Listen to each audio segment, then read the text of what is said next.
नमस्कार, मी पंजाब दत्त. आज आहे 2026. तर काय झालं, राज्यातल्या सर्व शेतकऱ्याचे फोन येत आहेत. तर आमच्याकडं ऊस आहे ना, एखादा उन्हाळ्यामध्ये मेमध्ये अवकाळी येईल का? तर ऊस शेतकऱ्यासाठी आनंदाची बातमी. एक 7, 8, 9, 10च्या दरम्यान एक पाऊस येणार आहे. मात्र तो पाऊस विदर्भात, पूर्व विदर्भ, पश्चिम विदर्भ आणि मराठवाडा या परिसरामध्ये चांगला पाऊस असणार आहे. म्हणजे अवकाळी पाऊस असणार नाही, मान्सून पूर्व पाऊस येणार आहे. म्हणून ही विदर्भ, मराठवाड्यातल्या शेतकऱ्यांनी हा अंदाज लक्षात येतात.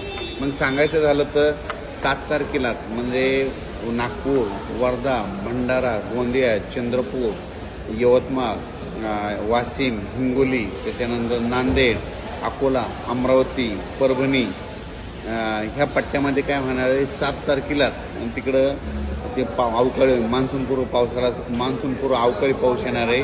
म्हणून हे अंदाज लक्षात यायचा. त्याच्यानंतर 8, 9, 10च्या दरम्यान हे पाऊस धाराशिव जिल्हा, लातूर जिल्हा, बीड जिल्हा, परभणी जिल्हा, जालना जिल्हा, इकडं बुलढाणा जिल्हा, अकोला, अमरावती, वर्धा, नागपूर, भंडारा, गोंदिया, चंद्रपूर, यवतमाळ, त्याच्यानंतर नांदेड, परभणी, बीड ह्या परिसरामध्ये काय होणार आहे की 8, 9, 10च्या दरम्यान खूप पाऊस येणार आहे. म्हणून हा अंदाज सर्व शेतकऱ्यांनी लक्षात घ्यायचा. त्याच्यानंतर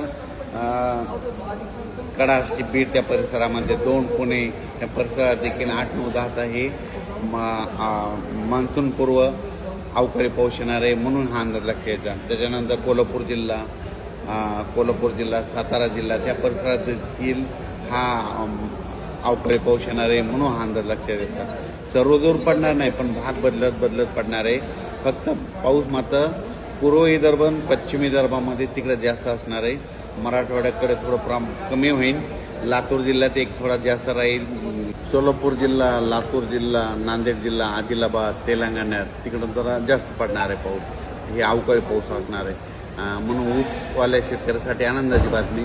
त्याच्यानंतर शेतकऱ्याचे फोन येत आहेत. तर सर्व शेतकऱ्याला सांगितलं होतं की आता कंप्लीट 35 दिवस पावसासाठी राहिलेत, म्हणून तुम्ही शेतीची कामे करून घ्या. जवळपास माझा तर अंदाज आहे 12 मे ते 17 मेच्या दरम्यान अंदमान बेटावर मान्सून दस्तक देणार आहे. म्हणून ही सर्वप्रथम शेतकऱ्यासाठी आनंदाची बातमी. आत्तापर्यंत दरवर्षी कसं असतं, कधी 19 मे, 20 मे, 21 मेला अंदमान बेटावर मान्सून दाखल होतं, तसं वातावरण तयार होतं.